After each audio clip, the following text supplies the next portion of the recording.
haven't talked about this topic in a little bit. It's been relatively quiet for a while, but now bird flu, or more technically speaking, avian influenza, is back, and it seems to be back in force. And based on some reports from my next guest, it's really being seen peppered throughout several regions of the world.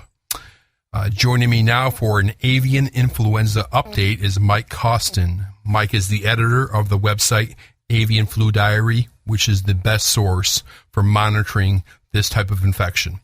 Hi, Mike, and welcome back, my friend. Hello, Robert. All right, well, let's go ahead and I've started watching your site for the past month or so, and as things have been picking up, and you've been a very busy guy. And like I said, there's outbreaks peppered throughout the globe. So let's go back and start around October. That's when I started looking at what you were covering. And bird flu is not something I cover too much because you're doing such a great job at it. And we're getting quite a few reports out of India.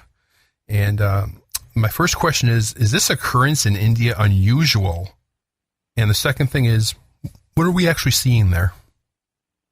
Well, it's unusual in the fact that it's a new strain of bird flu that India had never seen before. And I think we need to differentiate between the types of bird flu out there. Sure.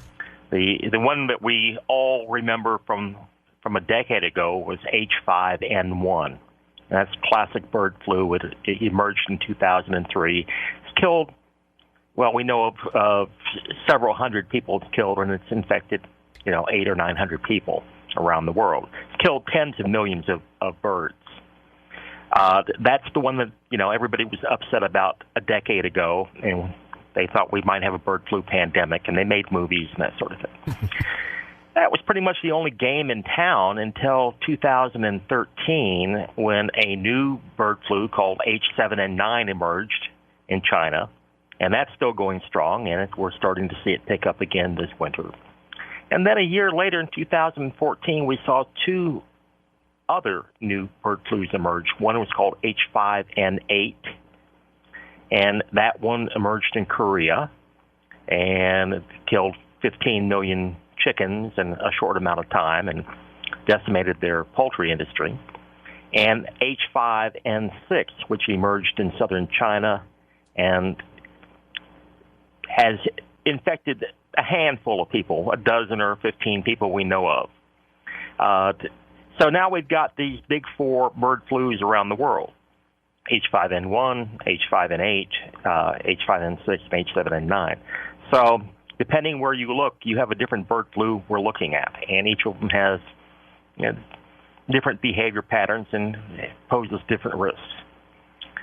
So the one that showed up in India is H5N8. And this is the one that appeared in Korea in early 2014, spread through China, showed up very briefly in Europe in the fall and winter of 2014-15. But it also showed up, surprisingly, in North America, and we saw 50 million birds, turkeys and chickens, and destroyed or killed from the virus. And it was quite a big deal 2 years ago. And then it sort of went away. We hardly saw any of it anywhere for the last year until about a month ago. And it turned up in India. And it apparently came in via migratory birds that head south this time of year from Siberia and Mongolia and the tundra where they nest over the summer. And they brought it into India, and it spread through, I believe, 5 or 6 Indian states, killed some birds in zoos, and a lot of free-range ducks had to be culled. But it's pretty much died out, at least temporarily, in India. Okay. That was actually my next question.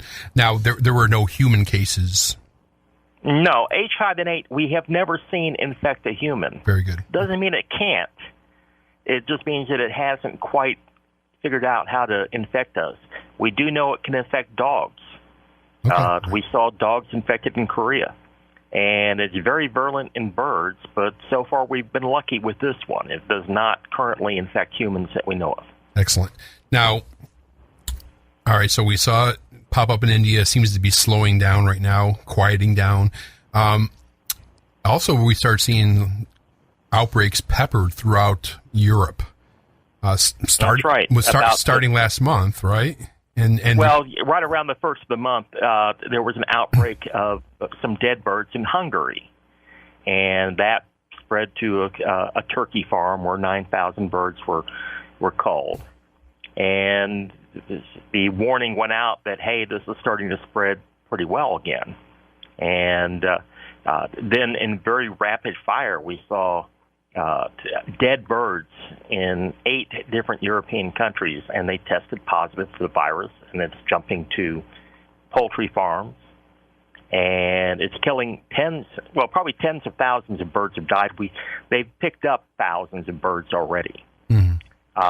And this is a change. This is something that's very interesting to us because up until this year, it had very low mortality in wild birds. In the entire 6 months it was in the United States, we found only 85 birds that died from this or its relative H5N2. And yet we're finding lakes where there are thousands of dead birds in the Netherlands and in Denmark and in Germany. So the virus has changed somehow in the last year while it was away. Now, is that the only strain that's being seen in Europe? Right now, it is. They have seen H5N1 in years past, but we've not seen that this year. There was an outbreak of H7N1 killing a bunch of birds in Algeria, a little off the track from Europe, but along the same migratory flyways that the birds coming from Russia and China take as they go through Europe and then to North Africa and then eventually to Western Africa, where we have H5N1 rampant in Nigeria and Cameroon and places like that. All right. So any particular European countries that are being hit harder than others? Well, Germany seems to be taking a lot of hits from it, as does Switzerland, the Netherlands, Denmark. We're seeing other lesser reports from Austria, Croatia. France issued alerts today because it's on their border, and they have suffered from other types of bird flu over the last year, and this would be just adding insult to injury to their poultry industry. Okay, now there's a UN agency. It's called the Food and Agriculture Organization, the FAO, and they released a report which calls this the 4th wave of intercontinental movement of H5 avian influenza since 2005. Can you simplify that, Mike, and tell us what are they talking about? Okay. When H5N1 first emerged in 2003, it had been seen briefly in China and Hong Kong in the 1990s, but it was gone for years. When it came back in 2003, it basically was a problem in Vietnam and in southern China and Cambodia and Thailand and pretty much in the Southeast Asia. And then in 2005, there was a massive die-off of birds at Qinghai Lake, which is in what is now, what was Tibet, but is now, been taken over by the Chinese. And thousands of birds were found dead. And at that point, the virus had mutated and formed a version of itself. It reinvented itself to the point where it was carried more easily by birds. And it suddenly spread and jumped from about 15 Southeast Asian countries to over 63 countries in Europe and Africa and the Middle East. In just a matter of a few months, it was everywhere. It was in Iran, it was in England, it was in France, it was just about everywhere. That was the first intercontinental explosion of bird flu. And for about 2 years, it looked like it was going to keep on going, and then it just receded, and nobody knew why. It just sort of drew back, went back to Asia, but left behind pockets in places like Egypt, where it remained endemic. and Egypt has, fought a huge battle against us for 10 years. Right. That was the very first one. Then, for the last 4 or 5 years, after 2010, H5N1 pretty much was a non-starter. It was in the places it was at, but it wasn't moving around. And then in 2014, there was another die-off of birds that sort of signaled another change in the virus, and a new clade of H5 appeared. And a clade is just this branch from the family tree. Mm-hmm. And it began spreading, and suddenly it showed back up in places like West Africa, where it hadn't been seen since 2008, 2009. That was the second intercontinental spread. And then in 2014, H5N8 suddenly bloomed in Korea and spread to Europe and spread to North America. And that was number 3. And then things got quiet again for the last year or so. We didn't hardly saw any H5N1 or H5N8 last year. Mm-hmm. And then now this is number 4, and it's knocking at the door again. Gotcha. And it seems to be better suited for migrating in birds than any of the H5s we've seen before. All right. So that's how we were up to the 4th international outbreak. Right. Good explanation. And now in more recent weeks, we're starting to see avian influenza in Asia. We've seen reports out of Korea and Japan. Are these strains different as what we're seeing in Europe and the Middle East and North Africa?